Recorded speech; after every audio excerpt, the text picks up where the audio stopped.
لیکن اللہ کا بہت بڑا کرم ہوا، بہت بڑی نعمت ہے کہ اللہ نے ہم کو انسان بنا کر پیدا کیا. یہ واقعی اس کی بہت بڑی نعمت ہے. دوسری بات اور ایک عظیم نعمت یہ ہے کہ جس وقت ہم اپنی ماں کے پیٹ سے پیدا ہوئے تھے اس وقت ہمارے طرح بہت سے انسان پیدا ہوئے. کوئی اندھے کی شکل میں نابینا بن کر پیدا ہوا، کوئی گونگا بن کر پیدا ہوا، کوئی دماغی کمزور پاگل ہو کر پیدا ہوا. لیکن اللہ کا بہت بڑا کرم ہے کہ اس نے ان تمام جسمانی عیوب سے پاک کر کے صحیح سالم تندرستی کے ساتھ اللہ نے ہم کو پیدا کیا. اگر چاہتے تو اللہ تعالیٰ ہم کو بھی نابینا بنا کر پیدا کر سکتے تھے، دیوانہ بنا کر پیدا کر سکتے تھے، کچھ بھی پیدا کر سکتے تھے عیوب کے ساتھ. لیکن یہ اس کا بہت بڑا کرم ہے، اس کا دین ہے، نعمت ہے اس کی کہ بغیر عیب کے پیدا کیا. اور تیسری جو میں بتاتا ہوں یہ بہت بڑی نعمت ہے، عظیم نعمت ہے، جیسے مفتی صاحب بھی اس کی طرف اشارہ کیے تھے کہ ہم جس وقت پیدا ہوئے تھے مسلمان ماں کے پیٹ سے پیدا ہوئے، اس وقت دنیا میں کوئی عیسائی عورت کے پیٹ سے کوئی عیسائی بھی پیدا ہوا رہے گا، مشرکہ عورت سے بھی کوئی مشرک پیدا ہوا رہے گا، یہودیہ عورت سے کوئی یہودی بھی پیدا ہوا رہے گا. ایسا مختلف کافر و مشرک پیدا ہوئے تھے جس وقت ہم پیدا ہوئے. لیکن یہ اللہ کا بہت بڑا فضل ہے. اگر چاہتے تو اللہ تعالیٰ ہم کو بھی کسی عیسائی عورت کے، کسی مشرکہ عورت کے پیٹ سے پیدا کر کے ایمان سے محروم کر سکتے تھے. لیکن اللہ کا بہت بڑا فضل ہے کہ مسلمان ماں باپ سے اللہ تعالیٰ نے ہم کو وجود بخشا، جس کے صدقے میں ہم کو ایمان کی دولت ملی. یہ ایمان کی دولت چونکہ ہم مسلمان گھروں میں پیدا ہوئے، بغیر استحقاق کے، بغیر مانگے یہ نعمت ملی. جبکہ ابھی مفتی صاحب بھی بتا رہے تھے نا کہ سب سے بڑی نعمت، ہزاروں ہزار نعمتیں جو ہم پر اللہ تعالیٰ اتار رہے ہیں ہر آن، ان میں سب سے بڑی نعمت جو ہے وہ ایمان کی دولت ہے، ایمان کی نعمت ہے. کیونکہ دنیا و زندگی کی کامیابی، دنیا اور آخرت کی کامیابی، قبر میں راحت اور آخرت میں جہنم سے نجات، سو اللہ تعالیٰ کی رضامندی، یہ تمام چیزیں ایمان پر موقوف ہیں. اگر ایمان ہے، صحیح سلامتی سے لے کر گیا تو اللہ تعالیٰ کی یہ تمام نعمتیں ہم کو میسر ہوں گی. تو اتنی عظیم نعمتیں، اللہ تعالیٰ کی رضامندی، جنت میں داخلہ، ہمیشہ ہمیشہ جنت میں راحت و آرام، یہ تمام اونچی نعمتیں ایمان پر موقوف ہیں. ظاہر بات ہے تو ایمان ہی سب سے بڑی نعمت ہے، سب سے بڑی دولت ہے. چونکہ یہ نعمت ہم کو بغیر استحقاق کے، بغیر مانگے، بغیر محنت کے ملی. اور عام طور پر انسانی فطرت ہے، جو چیز بغیر مانگے، بغیر محنت کی ملتی ہے، انسان اس کی قدر نہیں کرتا. میں عام طور پر ایک لطیفہ سناتا ہوں کہ ایک مرتبہ ایک آدمی سردی کے دنوں میں صبح کے وقت شال اوڑے ہوئے سڑک پر گزر رہا تھا. تو اتفاق سے سردی کی وجہ سے زوردار چھینک ہوئی، جس کی وجہ سے اس کے ناک سے پانی بہنے لگا. اس وقت جو ہے وہ ایک قیمتی شال اوڑے ہوئے تھا، ہاتھ میں 10 روپے کے ترچیب رومال اس کے ہاتھ میں تھی. ظاہر بات ہے جب ناک سے پانی بہے تو کوئی بھی آدمی جو ہے شال سے ناک صاف نہیں کرتا، رومال سے صاف کرتا. تو یہ آدمی کو جب چھینک ہوئی، چھینک کے نتیجے میں ناک سے پانی بہنے لگا، تو جو ہے وہ آدمی جو ہے شال سے ناک صاف کرنے لگا. تو سڑک پر گزرنے والے بڑے میاں نے دیکھ کر کہا کہ عجیب پاگل ہو کہ اتنے قیمتی شال اوڑے ہوئے ہو، اسے گندا کر دیا، ہاتھ میں تو کرچیف ہے، تو اسے ناک صاف کر سکتے، اس کے بعد اسے دھو لیتے. تو خامخواہ اتنی قیمتی شال کو تم نے جو ہے خراب کر دیا. تو اس نے کہا بڑے میاں صحیح کہتے ہو، اصل میں یہ رومال جو ہے میری محنت کی کمائی سے میں لیا ہوں، یہ شال جو ہے میرے باپ کی وراثت سے مجھے مل کر. تو چونکہ شال قیمتی ہے لیکن بغیر محنت کے مل کر ہے، اس لیے اس کی کوئی قدر قیمت نہیں. اور رومال جو ہے اپنی ذاتی کمائی سے حاصل کیا تھا، اس لیے اس کی قدر ہے. تو تو یہی حال ہم سب مسلمانوں کا ہے کہ ایمان جو ہے اتنی بڑی دولت، اتنی بڑی نعمت، جو ایسی عظیم نعمت جو ہے، چونکہ بغیر مانگے بغیر محنت کی یہ نعمت ملی، اس لیے ہم کو کوئی قدر نہیں ہے۔ اور اسی وجہ سے فتنے جو بھی مبتلا آدمی فتنوں میں مبتلا ہوتا ہے، وہ آسانی سے جو ہے لپیٹ میں آ جاتا ہے اور ایمان کو کھو دیتا ہے اس کی ناقدری کرنے کی وجہ سے۔ تو جیسے مفتی صاحب نے بتایا کہ ایمان بہت بڑی دولت ہے، لیکن اس سے بڑی بات یہ ہے، اس سے بڑی نعمت ہے کہ آدمی ایمان کو دنیا میں رہتے ہوئے باقی رکھے اور قبر میں لے جاتے ہوئے ایمان کے ساتھ جائے، یہ بہت بڑی نعمت ہے۔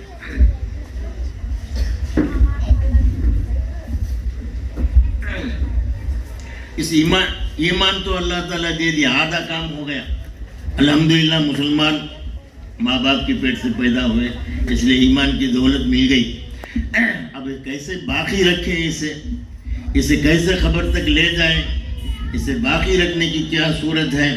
تو اسی کو میں حدیث میں بتایا تھا کہ رسول اللہ صلی اللہ علیہ وسلم نے فرمایا لا یؤمن احدکم حتی اکون احب الیہ من والدہ وولدہ والناس اجمعین، تم میں سے کوئی بھی کامل مومن نہیں ہو سکتا جب تک کہ میں اس کے نزدیک اس کے والد سے، اس کے باپ سے، اس کی اولاد سے، تمام لوگوں سے جب تک میں اس کے نزدیک محبوب نہ ہو جاؤں، سب سے زیادہ میری محبت اس کے دل میں جب تک غالب طور پر داخل نہیں ہو جائے گی، کامل طور پر داخل نہیں ہوگی، اس وقت تک ایمان کی گارنٹی نہیں، تم میں سے کوئی کامل مومن نہیں ہو سکتا۔ اللہ تعالیٰ نے رسول اللہ صلی اللہ علیہ وسلم کو بہت عظیم صفات سے نوازا ہے۔ ان میں سے ایک عظیم صفت یہ ہے، اللہ تعالیٰ نے رسول اللہ صلی اللہ علیہ وسلم کو جامع الکلم بنایا۔ جامع الکلم کا مطلب یہ ہے کہ مختصر الفاظ میں بڑی بڑی معنی مطلب کو اس میں چھپا دینا، داخل کر دینا۔ اگر ہماری زبان میں ہم کہیں تو دریا کو کوزے میں بھرنا، جو ہم بولتے ہیں، یعنی بڑے بڑے وسیع عریض مفہوم کو، مطلب کو چھوٹے سے الفاظ میں بیان کر دینا، یہ کمال جو ہے اللہ تعالیٰ نے رسول اللہ صلی اللہ علیہ وسلم کو دیا ہے۔ تو اس حیثیت سے اگر ہم غور کریں گے تو رسول اللہ صلی اللہ علیہ وسلم نے 3 لفظ بتائے ہیں، ان تینوں سے بڑھ کر میری محبت جب تک نہ آ جائے، غالب نہ ہو جائے، تب تک آدمی کامل مومن نہیں ہو سکتا۔ 3 لفظ بتائے رسول اللہ صلی اللہ علیہ وسلم۔ ایک ہے کہ اس کے والد سے بڑھ کر میری محبت نہ ہو جائے۔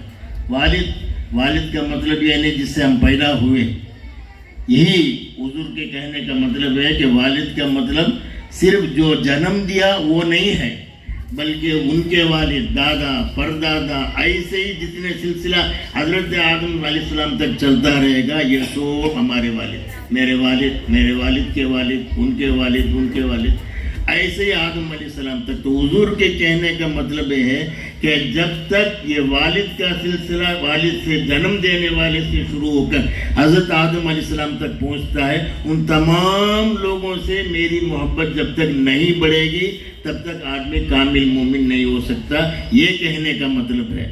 اس کے بعد دوسرا لفظ رسول اللہ صلی اللہ علیہ وسلم نے فرمایا وہ ولدی، ولد کے معنی جو ہے اپنے سے جو اپنے جنم سے جو پیدا ہوا، اب ہم نے جسے جنم دیا اسے لڑکا کہتے ہیں، اسے اولاد کہتے ہیں۔ اس کا یہ مطلب نہیں ہے کہ ہمارا ہی بچہ مراد ہے، بلکہ ہمارے بچے جو ہے ہمارے ہی، ان کے اولاد، ان کے اولاد، پوتے پوتے، نواسے نواسے، اسی طرح قیامت تک جو انسان کا سلسلہ چلتا رہے گا، یہ سب ہمارے اولاد میں داخل ہیں۔ تو حضور کے کہنے کا مطلب ہے کہ ہمارے سے لے کر ماضی کے اعتبار سے، آگے کے اعتبار سے حضرت آدم علیہ السلام تک تمام افراد سے، اسی طرح ہمارے سے لے کر قیامت تک آنے والی ہماری تمام اولاد جتنے بھی، ان سب سے زیادہ محبت میری نہیں ہو جائے گی تب تک آدمی کا ایمان معتبر نہیں ہوگا۔ اور تیسرا لفظ بتایا والناس اجمعین، کہ دنیا میں بعض رشتے ایسے ہوتے ہیں جو خونی رشتے نہیں ہوتے، دوستانہ تعلق رہتا ہے، تجارت کے اعتبار سے تعلق، استاد شاگرد کا تعلق، اڑوس پڑوس کا تعلق، جو خونی رشتہ نہیں ہے لیکن ان سے زیادہ تعلقات ہوتے ہیں انسان۔ بس اوقات آدمی اپنے دوست کی محبت میں آ کر ایسا کہہ دیتے ہیں نا کہ میرے والد کو گالی دو میں برداشت کر لوں گا، لیکن میرے دوست کو خود مت کہو کہ بچپن سے میرا دوست ہے، یہ خونی رشتہ نہیں ہوتا۔ تو حضور کے کہنے کا مطلب ہے کہ خونی رشتے سے زیادہ محبت ہونا ان سب سے زیادہ نہیں بلکہ دنیا میں رہنے والے جو بغیر خونی رشتہ کے دوست و احباب ہیں، دوست رشتہ دار ہیں، ان سب سے زیادہ میری محبت نہ ہو، دل کے اندر نہ اترے، تب تک آدمی کامل مومن نہیں ہو سکتا، ایمان کی گارنٹی نہیں ہے۔ تو رسول اللہ صلی اللہ علیہ وسلم اس عزیز و وسیع مفہوم کو 3 لفظ میں ادا کیا۔ آپ کے کہنے کا مطلب ہے کہ اس وقت تک آدمی کامل مومن نہیں ہو سکتا جب تک کہ پوری کائنات سے، حضرت آدم علیہ السلام سے لے کر آج تک اور قیامت تک آنے والے تمام انسانوں سے زیادہ جب تک میری محبت نہیں آئے گی، تب تک آدمی کے اندر ایمان کامل نہیں ہو سکتا، اس کی ایمان کی گارنٹی نہیں ہے۔ تو یہ ہے، جو ایک راستہ ہے رسول اللہ صلی اللہ علیہ وسلم کی محبت اگر آ گئی تو جو ہے انشاءاللہ آدمی ارتداد سے محفوظ رہے گا۔ جب تک یہ نہیں ہوگا، میں ایک بات میں ایک واقعہ میں بتاتا ہوں ہمارے چنئی کا، بہت عبرتناک واقعہ ہے۔ تو یہ اسی بنیاد پر میں کہتا ہوں کہ حضور کی محبت جو ہے ایمان کی حفاظت کرنے کا ایک ذریعہ ہے۔ اسی وجہ سے اولیاء کرام، علماء کرام یہ تحریر فرماتے ہیں کہ جب تک آدمی درود شریف کی کثرت کرتا رہے گا کوئی آدمی، تو جو ہے انشاءاللہ اس کا خاتمہ ایمان پر ہوگا۔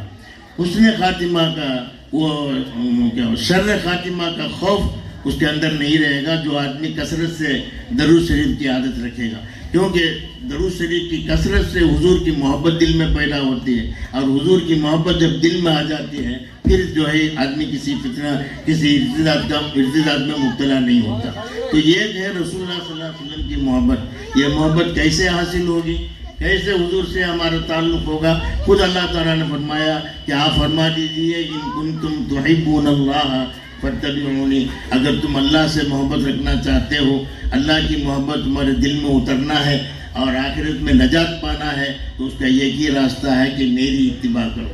اللہ تعالیٰ رسول اللہ صلی اللہ علیہ وسلم کو سکھاتے ہیں کہ آپ یہ فرمائیے کہ میری اتباع میں اللہ کی محبت ملے گی، اور اللہ کی محبت سے جو ہے ہمیشہ کے جہنم سے نجات اور ایمان جیسی دولت جو ہے کامل طور پر وہ دولت میسر ہوگی۔ تو حضور کو اللہ تعالیٰ بتاتے ہیں قرآن اتار کر کہ آپ فرما دیجئے اگر تم اللہ سے محبت کرنا چاہتے ہو تو میری اتباع کرو۔ دوستو، ایک ہے عربی میں لفظ اتباع، ایک ہے لفظ اطاعت۔ دو لفظ بھی اللہ تعالیٰ استعمال کیے ہیں، اطیعوا اللہ و اطیعوا الرسول، اللہ کی اطاعت کرو، رسول کی اطاعت کرو۔ تو اطاعت کا لفظ بھی قرآن میں آ کر ہے، اتباع کا لفظ بھی قرآن میں آ کر ہے۔ اطاعت کہتے ہیں فرما برداری، حکم بجا لانا۔ اللہ کے حبیب نے، اللہ کے رسول نے نماز پڑھنے کا حکم دیا، نماز پڑھے۔ شراب پینے سے روکا، رک گئے۔ تو یہ حکم بجا لانا اطاعت ہے۔ اتباع جو ہے اس سے بڑھ کر ہے، نقش قدم پر چلنا، پیروی کرنا۔ یعنی اگر حکم بھی نہ دیں، حضور کے منشا، آپ کی خواہش، مقصد کو دیکھ کر آدمی اس چیز کو اپنانا۔ جیسے حدیث میں آتا ہے کہ ایک مرتبہ حضرت عبداللہ ابن عمر رضی اللہ عنہ سفر میں جا رہے تھے، اچانک جو ہے اپنے قافلے کو روکا، ٹھہرو بھائی مجھے استنجا جانا ہے۔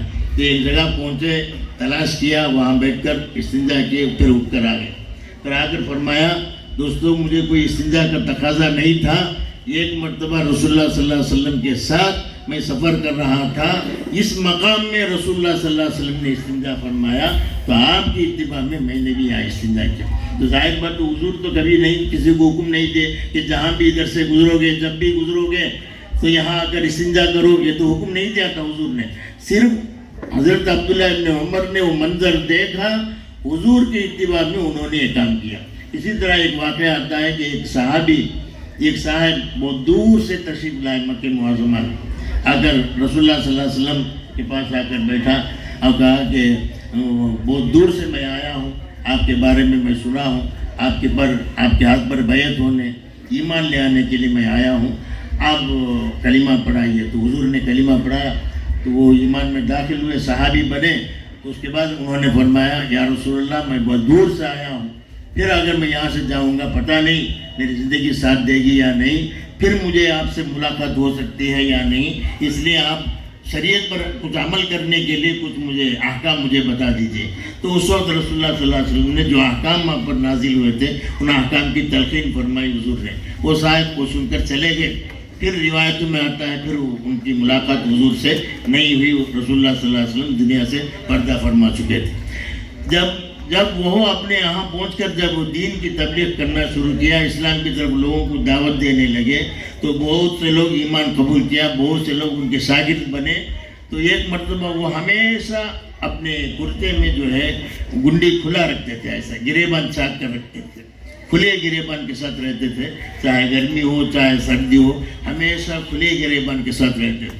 تو ایک شاگرد نے ان سے سوال کیا کہ استاد ایک سوال ہے کہ آپ جواب دیں کہ ہمیشہ میں آپ کو دیکھتا ہوں کبھی بھی آپ گنڈی نہیں لگائے خرزے میں، جبکہ سردی بھی زیادہ ہوتی ہے، گرمی بھی زیادہ پڑتی ہے، کبھی بھی آپ نے خرزے میں گنڈی نہیں لگایا۔ تو انہوں نے فرمایا کہ جس وقت میں رسول اللہ صلی اللہ علیہ وسلم کے ہاتھ پر ایمان لایا تھا، اس وقت میں دیکھا کہ رسول اللہ صلی اللہ علیہ وسلم کا گریبان کھلا تھا، گنڈی نہیں لگی تھی۔ تو یہ منظر میں دیکھ کر اس کے بعد سے میں گنڈی لگانا چھوڑ دیا۔ اسے کہتے ہیں نقش قدم پر چلنا، اتباع کرنا۔ تو اتباع جو ہے اطاعت سے بڑھ کر ہے، جب تک اطاعت کرتے رہیں گے، اطاعت کے بعد اتباع کی نوبت آئے گی، تب اتباع جب ہونے کے بعد یحببکم اللہ۔ یہاں علماء کرام وہ تشریف فرمائیں گے۔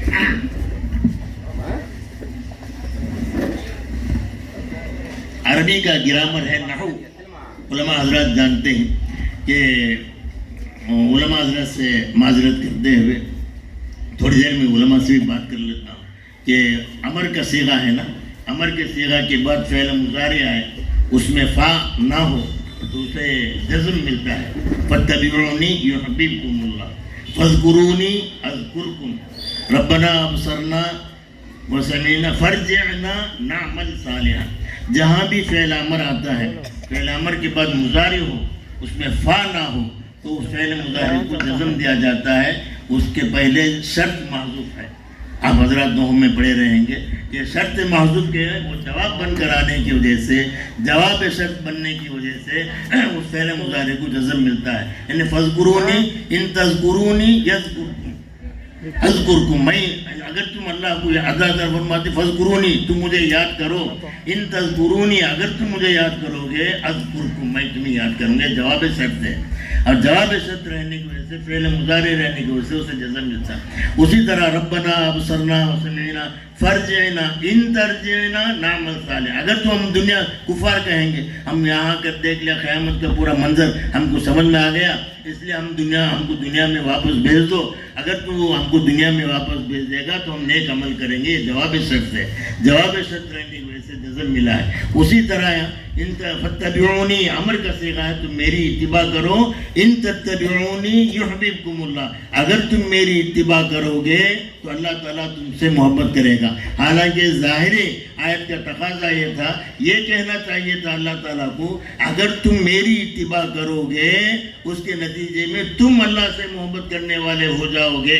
یہ بات بتانے کے بجائے اللہ تعالیٰ بتائے کہ ہمارے اللہ تعالیٰ کے محبت کے قابل بننا نہیں بننا وہ قابل شک ہے، یقین نہیں، لیکن اللہ تعالیٰ یقین کا صیغہ بتایا کہ اگر تم حضور کی اتباع میں لگو گے میں خود آگے بڑھ کر تم سے محبت کروں گا۔ حالانکہ تقاضا یہ تھا کہ اگر تم اتباع کرو گے، اتباع کرتے کرتے کرتے ہو سکتا ہے اللہ تعالیٰ کہ اب تم کو محبت سے نواز دے۔ یہ نہیں، شک کا صیغہ استعمال نہیں کیا، اللہ تعالیٰ یقین کے درجے میں لا کر بتایا کہ اگر تم حضور کی اتباع کرو گے یقیناً اللہ تعالیٰ تم سے محبت کرے گا۔ ظاہر بات ہے جب اللہ تعالیٰ خود یہ وعدہ کر رہے ہیں یہ پورا ہو کر رہے گا، اس میں کوئی شک و شبہ کی گنجائش نہیں ہے۔ تو یہ منظر ہمارے ایمان جب اللہ تعالیٰ خود محبت کریں گے، ظاہر بات ہے ایسے آدمی کو جو ہے فتنے میں مبتلا کر کے کفر کے موت عطا فرمائیں گے نہیں، اللہ تعالیٰ بچائیں گے اس سے۔ تو یہ ایمان کی حفاظت کرنے کی ایک صورت یہ ہے، اسے باقی رکھ کر خبر تک لے جانے کی ایک صورت ہے کہ آدمی رسول اللہ صلی اللہ علیہ وسلم کے اتباع کرے اور محبت کرے۔ محبت جو ہے اتباع سے پیدا ہوتی ہے، حضور کی اتباع کرے۔ کیسے مسجد میں تشریف لے جاتے تھے، کیسے نکلتے تھے، استنجا میں کیسے جاتے تھے، استنجا سے ایسی جو چھوٹی چھوٹی جو سنتیں ہیں ہمیشہ وہ تصور کرتے کرتے حضور نے دائیں ہاتھ سے کھانا کھایا، مجھے بھی دائیں ہاتھ سے کھانا ہے۔ کھانے سے پہلے رسول اللہ صلی اللہ علیہ وسلم نے یہ پڑھی، کھانے کے بعد یہ پڑھے۔ وضو کا سوتے ہوئے حضور نے وضو کر کے فلاں فلاں صورتیں پڑھی ہیں، مجھے بھی یہ پڑھنا ہے۔ سو کر اٹھتے ہی حضور نے یہ دعا پڑھی تو مجھے بھی یہ دعا پڑھ۔ ایسی چھوٹی چھوٹی سنتوں سے اگر اتباع کریں گے تو آگے چل کر جو حضور کے احکام پر مکمل طور پر عمل کرنا ہوگا۔ تو یہ پہلے حضور سے محبت کریں اور وہ محبت حاصل ہوگی اتباع سے، اتباع حاصل ہونے کے، اتباع کرنے کے نتیجے میں حضور کی محبت ہوگی۔ اور محبت کا ایک تقاضا بھی ہوتا ہے۔ آدمی صرف دعویٰ کرے، آدمی دنیا میں بہت سے دعویٰ کرتے ہیں نا، فلاں چیز میری ہے، فلاں چیز میری، فلاں جائیداد میرا ہے۔ صرف دعوے سے کام نہیں ہوتا، دلیل بھی پیش کرنا ہے اس کے لیے۔ بغیر دلیل کے دعویٰ معتبر نہیں ہوتا۔ اگر کوئی آدمی یہ کہے کہ حضور کی محبت الحمدللہ میرے دل کے اندر ہے، بچپن سے حضور کی محبت ہے، حضور کی محبت ہے، اللہ کرے صحیح ہو، یہ دعویٰ جو ہے اس وقت تک قابل قبول نہیں، معتبر نہیں، جب تک کہ اس کے تقاضے پر عمل، دلیل پیش نہ کرے۔ دلیل کیا ہے؟ اس کے تقاضے پر عمل کرنا ہے، محبت کے تقاضے پر عمل کرنا ہے۔ محبت کا تقاضا کیا ہے؟ اسی کو اللہ نے دوسرے آیت میں فرمایا، وَمَا آتَاكُمُ الرَّسُولُ فَخُذُوهُ وَمَا نَهَاكُمْ عَنْهُ فَانْتَهُوا۔ حضور جو جن چیزوں کا حکم دیتے ہیں آنکھ بند کر کے ان چیزوں کو اپناؤ، جن چیزوں سے روکتے ہیں آنکھ بند کر کے ان سے رک جاؤ، ان کاموں سے، اس میں آڑی حجتیں نہ کرو، یہ کیوں ہوا، وہ کیوں ہے، حضور کیوں یہ فرمائے، اس سے کیوں روکا، یہ نہیں۔ محبت کا تقاضا یہ ہے کہ جہاں حضور حکم دے، کسی کام کا حکم دے، آنکھ بند کر کے ان احکام کو بجانا ہے۔ جن کاموں سے حضور نے روکا ہے ان کام سے رک جائیں، اس میں چین و چرا اس کی حکمت کیا ہے اس کے پیچھے نہ لگے۔ تو یہ ہے محبت کا تقاضا۔ تو اتباع کے وجہ سے محبت نصیب ہوگی، محبت کی وجہ سے جب تقاضے پر عمل کرے گا تو اللہ تعالیٰ خود آگے بڑھ کر تم سے محبت کریں گے۔ جب اللہ کی محبت، اللہ خود جب محبت کریں گی، اللہ کا وعدہ ہے، تو یقیناً جو ہے آدمی جو ایمان کے ساتھ ہی مرے گا، بغیر ایمان کے وہ دنیا سے نہیں جائے گا۔ تو حضور کی اتباع جو ہے یہ ایمان کو بچانے والی چیز ہے، اور یہ اتباع حاصل ہوتی ہے محبت کی وجہ سے۔ میں شروع میں جو بتایا تھا کہ یہ بات میں کیوں یہ عرض کر رہا ہوں، مدراس میں زیادہ مدت نہیں، 5-6 مہینے کی بات ہے کہ ایک گھرانہ، دیندار گھرانہ، اکثر علماء حفاظ تھے گھرانے میں، ابھی ہے۔ اس گھرانے میں ایک لڑکی ہے جو کئی پارے کی حافظہ ہے، کئی پارے، تقریباً 20-22 پارے، کئی احادیث اسے یاد ہیں، مبلغہ کورس کی ہے۔ اتفاق سے اس لڑکی کی نسبت ایک شکیلی آدمی سے ہو گئی۔ وہ لوگ نہیں جانتے تھے شکیلی فرقہ کیا ہے، وہ آپ حضرات دیکھیں، وہ انشاءاللہ جو درس عقائد شروع ہوگا اس میں سمجھائے۔ اس زمانے میں شکیل بن حنیف جو جتنے گمراہ فرقے ہیں، قادیانی فرقہ ہے، گوہر شاہی فرقہ ہے، اور انجینئر مرزا علی، ابھی جو بچے مکالمہ پیش کیے ہیں وہ ایک فتنہ ہے، ویسا شکیلی فتنہ ہے جو اپنے آپ کو نبی ہونے کا دعویٰ کرتا ہے۔ اب اس زمانے میں وہ لوگ جو ہے وہ اس فتنہ میں مبتلا ہے، تو مبتلا ہو کر بہت سے لوگ جو ہے گمراہ ہوئے، تو وہ اس شکیلی آدمی سے اس بچی کی نسبت ہو گئی۔ ان لوگوں کو معلوم نہیں تھا کہ شکیلی ہے، مرتد ہے۔ بعد میں چنئی کے مبلغین کو یہ بات معلوم ہوئی تو وہ بچی کے گھر تلاش کر کے گئے، ان کو سمجھایا کہ یہ آدمی جو ہے شکیلی ہے، اس سے نکاح کر، مرتد ہے، اس سے تمہارا نکاح نہیں ہو سکتا۔ صبح سے لے کر شام تک اسے 4-5 گھنٹے اسے مسلسل سمجھائے، وہ بچی کے والدین کو، ان کے چچا ماموں وغیرہ، بچی کو بھی پردے میں بٹھا کر اسے سمجھایا۔ تو یہ نبوت کا دعویٰ کرنے والا ہے، جو حضور کے بعد جو نبوت کا دعویٰ کرتا وہ کافر ہے، اس لیے شکیلی جو ہے مرتد ہے، کافر ہے، اس سے تمہارا نکاح نہیں ہے، زنا کا سلسلہ ہوگا، معتبر نہیں، رسول اللہ صلی اللہ علیہ وسلم ناراضگی کو قبول کر لینے والے ہو جاؤ گے۔ تو اس کے بعد جو ہے ان کے والدین جو ہے اس نسبت کو ختم کر دیا۔ وہ بچی بھی اندر سے جواب دی کہ میں رسول اللہ صلی اللہ علیہ وسلم کی باغی سے میں نکاح نہیں کروں گی۔ اس لڑکی کا جملہ تھا جو حضور کا نافرمان ہے، حضور کو غصہ دلانے، حضور کے قلب مبارک کو جو ہے غم دلانے والا، تکلیف پہنچانے والا ہے، ویسے آدمی سے میں نکاح نہیں کروں گی، وہ حضور کا باغی ہے، اور باغی جو ہے سزا کے قابل ہوتا، میں اس سے نکاح نہیں کروں گی۔ وہ ختم ہو گیا وہ سلسلہ۔ اس کے بعد ہم جو ہے دوسرے اسی نکاح کی تاریخ میں دوسرے بچے سے نکاح کرنے کے لیے ہم بہت سے 1-2 بچے کو تیار کیا، الحمدللہ تیار ہوئے، لیکن وہ بچی کے والدین رشتہ دار جو ہے ابھی ہم یہ کہہ کر خاموش ہو گئے کہ ابھی ایک بہت غم سے، بہت پریشانی سے ہم نکلے ہیں، تھوڑی دیر ہم سکون سے رہیں گے، اس کے بعد جو ہے 1-2 مہینے کے بعد اس بچی کا نکاح آپ جسے کہیں گے اس سے وہ اس کا نکاح کر دیں گے۔ لیکن ہوا یہ کہ بہت افسوس سے کہنا پڑتا ہے، دل کے درد سے میں کہتا ہوں کہ 1 مہینے کے بعد میں سبق پڑھا رہا تھا مدرسے میں، چنئی سے مبلغ کا فون آیا، حضرت ایک افسوسناک بات یہ ہے کہ وہ بچی جو ہے وہ شکیلی کے ساتھ بھاگ گئی، پتہ نہیں کہاں ہے، وہ شکیلی کے ساتھ بھاگ گئی۔ وجہ یہ ہوا کہ عام طور پر بڑے بڑے شہروں میں، ادھر گنٹور میں کیا ہے معلوم نہیں، عام طور پر شہروں میں یہ ہوتا ہے جو ہی نسبت ہوتی ہے لڑکا لڑکی کے جو فون نمبر ہیں آپس میں تبادلہ کر لیتے ہیں، والدین خود اس کی اجازت دیتے ہیں۔ تو اسی طرح وہ لڑکا بھی جو ہے لڑکی سے بات کرتے رہتا ہے، لڑکی بھی لڑکے سے بات کرتے رہتا ہے، نکاح کے وقت تک یہ سلسلہ چلتے رہتا ہے۔ تو اسی طرح یہی ہوا کہ جب وہ شکیلی سے اس کی نسبت ہوئی تھی تو اس کا نمبر جو ہے وہ لڑکی کے پاس تھا، لڑکی کا نمبر جو ہے وہ شکیلی کے پاس تھا۔ والدین جو ہے نکاح سے تو روک دیے، لیکن ان کے ذہن سے یہ بات نکل گئی، اس سے نمبر لینا بھول گئے۔ تو اس کا نتیجہ یہ ہوا، وہ نالائق جو ہے 1 مہینہ سے فون کر کے اس کا دماغ خراب کر رہا تھا، برین واش کر رہا تھا، اس کے دماغ کو دھو رہا تھا، دھو کر اسے جو ہے مرتد بنا کر ایک دن ایسا ہوا کہ وہ برقع پہن کر اسی کے ساتھ بھاگ گئی۔ اب میرا سوال یہ ہے کہ جب قرآن 22 پارے کے حافظہ ہے، کئی احادیث اس کے سینے میں موجود ہے، جب وہ نکاح کے توڑنے کا وقت آیا تو اس وقت اس کے زبان سے یہ نکلا تھا کہ میں حضور کے باغی سے میں نکاح نہیں کروں گی، تب یہ 1 مہینے کے اندر کیسا وہ حضور کا محبوب بن گیا؟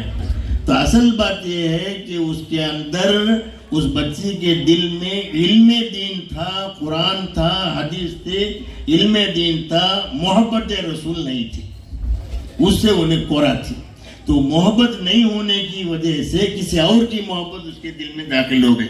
دوستو یہ یاد رکھو کہ ہم چاہے دین میں کتنے مضبوطی سے عمل کر لیں، یہ عمل حضور کے محبت تک لے جانا ہے، تب جا کر ہمارا ایمان محفوظ ہوگا۔ یہ محبت، یہ عمل، یہ علم جب تک حضور کی محبت تک اس کی رسائی نہیں ہوگی تب تک جو ہے اندیشہ ہے، کیونکہ حضور نے خود فرمایا لا یؤمن احدکم حتی اکون احب الیہ، جب تک میں تمہارے نزدیک پوری دنیا سے محبوب نہ ہو جاؤں، میرا طریقہ محبوب نہ ہو جائے، اس وقت جو ہے آدمی کامل مومن نہیں ہو سکتا، ایمان کی گارنٹی نہیں ہو سکتی۔ اب میں جو بتایا تھا کہ حضور کے محبت کی علامت ہے کہ محبت کے تقاضے پر عمل کریں۔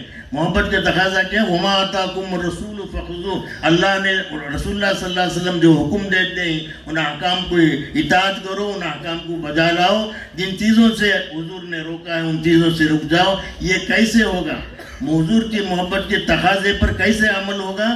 علماء سے ربط پیدا کرنا ہے۔ جب تک علماء سے ربط پیدا نہیں کریں گے، حضور کیا حکم دیے ہیں، حضور کی خواہش کیا تھی، حضور کن چیزوں سے ناراض ہوتے تھے، کن چیزوں سے روکتے تھے، یہ بات کامل و مکمل نہیں ہوگی۔ اسی وجہ سے جتنے گمراہ فرقے آج تک پیدا ہوئے، چاہے قادیانی ہو، چاہے شکیلی ہو، یونس گوہر شاہی ہو، انجینئر مرزا ہو، سب لوگ جو ہے اپنے نظریات کو، اپنے باطل کو لوگوں میں اتارنے سے پہلے علماء سے ان کا رشتہ کاٹتے ہیں۔ آپ مطالعہ کیجئے، علماء حضرات سے بھی میں درخواست کرتا ہوں، قادیانی کی کتابیں جو روحانی خزائن 23 جلد میں ہے، اس کی کتابیں مطالعہ کیجئے کہ وہ علماء سے کاٹتا ہے، علماء کو گالی گلوچ دیتا ہے، علماء کو جو ہے یہودی سے تشبیہ دیتا ہے کہ یہودی علماء بہتر ہیں کہ ان کو اللہ تعالیٰ نے گدھے سے تشبیہ دیا، ایسے گدھے سے تشبیہ دیا جس کی پیٹھ میں تورات کا علم تھا، کتابیں تھی۔ یہ علماء اس سے بھی، اس گدھے سے بھی بدتر ہیں، ان کے پاس علم بھی نہیں ہے۔ ایسے صاف الفاظ میں علماء کی توہین کرتا ہے۔ جب علماء کی توہین میں آدمی لگے گا تو آہستہ آہستہ وہ دین سے دور ہوتا جائے گا۔ اس لیے علماء سے ربط پیدا کریں۔ فتنہ نے، باطل قوت نے ان چیزوں کو سمجھا ہے۔ تقریباً 150 سال پہلے انہوں نے دیکھا، جب تک عوام کا تعلق علماء سے رہے گا ان کے دین کے، ان کی ایمان کو بگاڑ نہیں سکتے۔ اچانک کوئی آدمی شکیلی بن گیا، وہ اچانک نہیں بنتا، ہمارے سامنے وہ خبر آتی ہے اچانک، لیکن شکیلی جو ہے در پردہ 1 مہینہ 2 مہینہ اس آدمی کی نگرانی کرتا ہے۔ شکیلی ہو، قادیانی ہو، جو بھی ہو، 1 مہینہ تک اس کی نگرانی کرتا ہے، دیکھتا کہ مسجد کے حضرت سے، امام صاحب سے، کسی عالم سے اس کا تعلق ہے تو وہ پیچھے ہٹ جاتا ہے، نہیں جاتا، کیونکہ عالم سے اس کا تعلق ہے۔ جب دیکھتا علماء سے اس کا تعلق نہیں ہے، علماء کو برا بلا کہتا ہے، تو فوراً وہ لپکتا ہے، اس کی طرف جاتا ہے، اور اس کے نتیجے میں جو ہے وہ آدمی گمراہی میں مبتلا ہوتا ہے۔ ایسے میں کیسے سینکڑوں واقعہ میں چلنے کے میں بتا سکتا ہوں کہ علماء سے کٹے، علماء سے جب تک وہ علماء سے مل جل کر تھے، اپنے مسائل کو، اپنے عقائد کو علماء سے پوچھ کر عمل کرتے تھے، تب تک ان کا ایمان محفوظ تھا۔ جو ہی کسی ظاہری چیز کی وجہ سے شیطان اور نفس کے بہکاؤ میں آ کر علماء سے ان لوگوں نے اپنا تعلق توڑا، اس وقت جو ہے باطل جو ہے ان کو لپک لیا، کتے کی طرح لپ کے ان کے ایمان پر جو انہوں نے قبضہ کیا۔ تو یہ آج بھی وہی کام کرتے، شکیلی ہو جو بھی ہو، اپنے پاس آنے والے کو علماء سے روکتے ہیں، بھائی علماء کی باتیں مت مانو، وہ پرانے دقیانوسی خیالات کی باتیں کرتے ہیں، وہ ایسے ہیں ویسے ہیں فلاں ہیں، وہ دنیا کے یہ ہیں وہ ہیں۔ ایسا علماء کے بارے میں غلط عقائد، غلط تبصرہ ان کے سامنے کر کے، علماء سے دور کر کے، ان سے بدزنی پیدا کر کے دور کرتے ہیں، اس کے بعد جو ہے ان کا ایمان کو آسانی سے اچک لیتے ہیں۔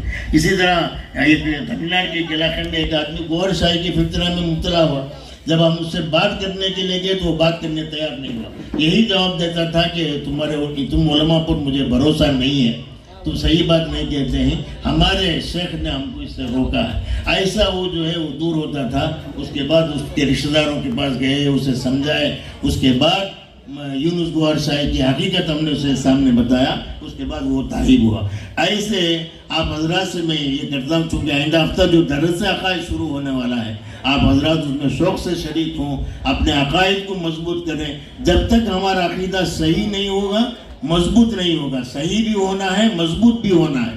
جب تک ہمارا عقیدہ صحیح اور مضبوط نہیں ہوگا، تب تک ایمان کامل نہیں ہوگا۔ تو علماء سے اگر ربط پیدا کریں گے، علماء سے اگر تعلق جوڑ کر رکھیں گے، جڑ کر رہیں گے، تو اس کے نتیجے میں حضور کی محبت کے تقاضے پر عمل ہوگا، اور حضور کی محبت کامل طور پر نصیب ہوگی، جس کے نتیجے میں جو ہے ایمان کے ساتھ ایمان کو خبر میں لے جانے کی، ایمان کے ساتھ موت آنے کی توفیق اللہ تعالیٰ دے گے۔ اللہ تعالیٰ سے دعا ہے۔ اور ایک بات میں بتاتا ہوں، عام طور پر جو گمراہ میں مبتلا ہوتے ہیں، یہ اسٹیٹس وغیرہ دیکھ کر، فون وغیرہ سے گوہر شاہی کی باتیں سن کر، انجینئر علی مرزا کی باتیں سن کر جو گمراہ ہوتے ہیں، عام طور پر جب وہ لوگ تائب ہوتے ہیں تو ان سے جب ہم پوچھتے ہیں، دلائل سے ان کو سمجھا کر جب ان کو راہ راست کی طرف دعوت دیتے ہیں، جس کے مقدر میں ہدایت ہو تو ہدایت قبول کرتا ہے، تو اس سے ہم انٹرویو لیتے ہیں کہ کیسے تو ان آدمی کی باتوں میں چلا گیا، تو ان کا جواب یہی تھا کہ حضرت وہ اچھی باتیں بولتا تھا، یونس گوہر شاہی ہو اور انجینئر مرزا ہو، اچھی باتیں بولتا تھا۔ تو ہم بولتے ہیں بات، لوگوں یہ بات ذہن میں رکھو، شریعت کے اندر اچھی بات بولنے والا ضروری نہیں ہے کہ وہ واقعتاً صحیح ہو۔ اچھی بات الگ ہوتی ہے، سچی بات الگ ہوتی ہے۔ شریعت میں دونوں میں، علماء حضرات جانتے ہیں، دونوں میں عموم خصوص من وجہین کی نسبت ہے۔ ہر اچھی بات سچی نہیں ہوتی، جو بھی اچھی بات ہو سچی نہیں ہوتی۔ میں یہاں بیٹھ کر کہتا ہوں، مفتی رحمت اللہ صاحب گنٹور کے کل سے کلکٹر بنیں گے انشاءاللہ، کلکٹر کا عہدہ سنبھالیں گے۔ اب سننے والے بھی خوش، مولانا بھی خوش ہو گئے کہ مجھے کل سے وہ عہدہ ملے گا، مجھے کلکٹر آفس میں جا کر وہ سیٹ پر بیٹھنا ہے۔ ظاہر بات ہے مفتی صاحب وہاں جا کر بیٹھیں گے، پہلے پولیس لے جائے گا اسے، اب وہاں بول نہیں سکتے حضرت مجھے بولے کلکٹر کا عہدہ آپ کو ہے۔ تو یہ بات اچھی ہے، سننے کو بہت اچھا معلوم ہوتا، لیکن یہ بات سچی نہیں ہے۔ اسی طرح بہت سے سچی باتیں ہوتی ہیں، لیکن اسے ظاہر کرنا اچھی بات نہیں ہے۔ ایک اسٹوڈنٹ تھا، +2 پڑھ رہا تھا، وہ رزلٹ نکلا، نماز میں آتا تھا، مجھ سے ملتا تھا۔ وہ ایک بار جو ہے وہ 2-4 روز تک مسجد میں نہیں آیا، تو میں پوچھا اسے کیوں میں مسجد میں نہیں آیا؟ حضرت فلاں دن میرا رزلٹ نکلا، 2 سبجیکٹ میں فیل ہو گیا، مسجد میں آتے ہوئے لوگ پوچھیں گے کہ +2 میں کامیاب ہوا یا نہیں، مجھے شرم آتی ہے بولنے کے لیے، اس لیے میں مسجد کو نہیں آیا۔ تو اس کا فیل ہونا، ناکام ہونا صحیح ہے، لیکن اسے بتانا اس نے اچھا نہیں سمجھا۔ تو معلوم ہوتا ہے کہ ہر اچھی بات کیا نہیں ہوتی، سچی نہیں ہوتی، اور ہر سچی بات جو ہے اچھی نہیں ہوتی۔ یہ صحابہ کا جو اختلاف ہے، حضرت معاویہ حضرت علی رضی اللہ عنہ کے درمیان جو جنگ ہو کر ہے، جس میں حضرت عائشہ رضی اللہ عنہ حضرت امیر معاویہ کی طرف تھی، ان باتوں کو انجینئر مرزا جو چھیڑ کر لوگوں کے صحابہ کے تعلق سے ان کے ایمان کو بگاڑنا چاہتا ہے۔ حالانکہ یہ باتیں صحیح ہیں، لیکن ان کا تذکرہ کرنا اچھا نہیں ہے۔ کیوں؟ صحابہ کے اس مقام کو، صحابہ کو ہم نے نہیں دیکھا، ان کے مقام کو ہم سمجھ نہیں سکتے. جو بات جن کے مقام کو ہم نہیں سمجھ سکتے ان کی باتوں کو ہم کیا سمجھیں گے. اس لیے بہتر ہے کہ ان کی باتوں میں نہ پڑے. تو بہت سی باتیں سچی ہوتی ہیں, اچھی نہیں ہوتی.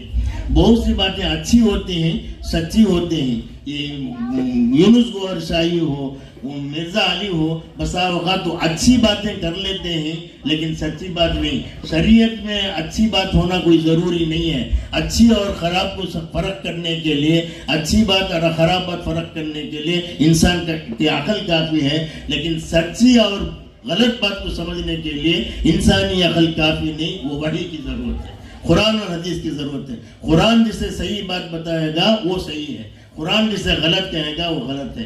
حدیث رسول اللہ صلی اللہ علیہ وسلم جسے صحیح کہیں گے وہ صحیح ہے, جسے غلط کہیں گے وہ غلط ہے. تو صحیح اور غلط میں فرق کرنے کے لیے ہم کو قرآن اور حدیث کی ضرورت ہے. اچھا اور برا کو فرق کرنے کے لیے عقل بھی کافی ہے. تو یہ لوگ اچھی بات بولتے رہیں گے, اسی وجہ سے ہمارے عوام لوگ جو ہے اس کی اچھی باتوں کو سچی بات سمجھ لیتے ہیں. اچھی اور سچی میں فرق نہیں کرنے کی وجہ سے گمراہی میں مبتلا ہوتے ہیں. یہ اچھی ہے, یہ سچی ہے, فرق کرنے کا کام علماء کا ہے. تو علماء سے اگر ربط کریں گے تو علماء سمجھائیں گے بھائی اس کی بات یہ ہے, یہ ہے, یہ ہے, لیکن شریعت میں یہ باتیں نہیں ہیں. جب فرق کر کے بتائیں گے تب جا کر سمجھ میں آئے گا یہ اچھی ہے یا سچی ہے. تب آدمی جو ہے اپنے ایمان کے اندر محفوظ رہے گا, فتنے کے اندر مبتلا نہیں ہوگا. تو خلاصہ کلام یہ نکلا, جب تک ہمارا تعلق علماء سے نہیں ہوگا, مضبوط نہیں ہوگا, صحیح معنی میں رسول اللہ صلی اللہ علیہ وسلم کی محبت بھی ہم کو نصیب نہیں ہوگی, جس کی وجہ سے ایمان بھی جو ہے تذبذب میں رہے گا. اللہ تعالیٰ سے دعا ہے کہ اللہ تعالیٰ کہنے سننے سے زیادہ عمل کی توفیق عطا فرمائے. زندگی پر علماء سے جڑ کر رہنے, ایمان کی حالت میں رکھ کر ایمان کے ساتھ اللہ تعالیٰ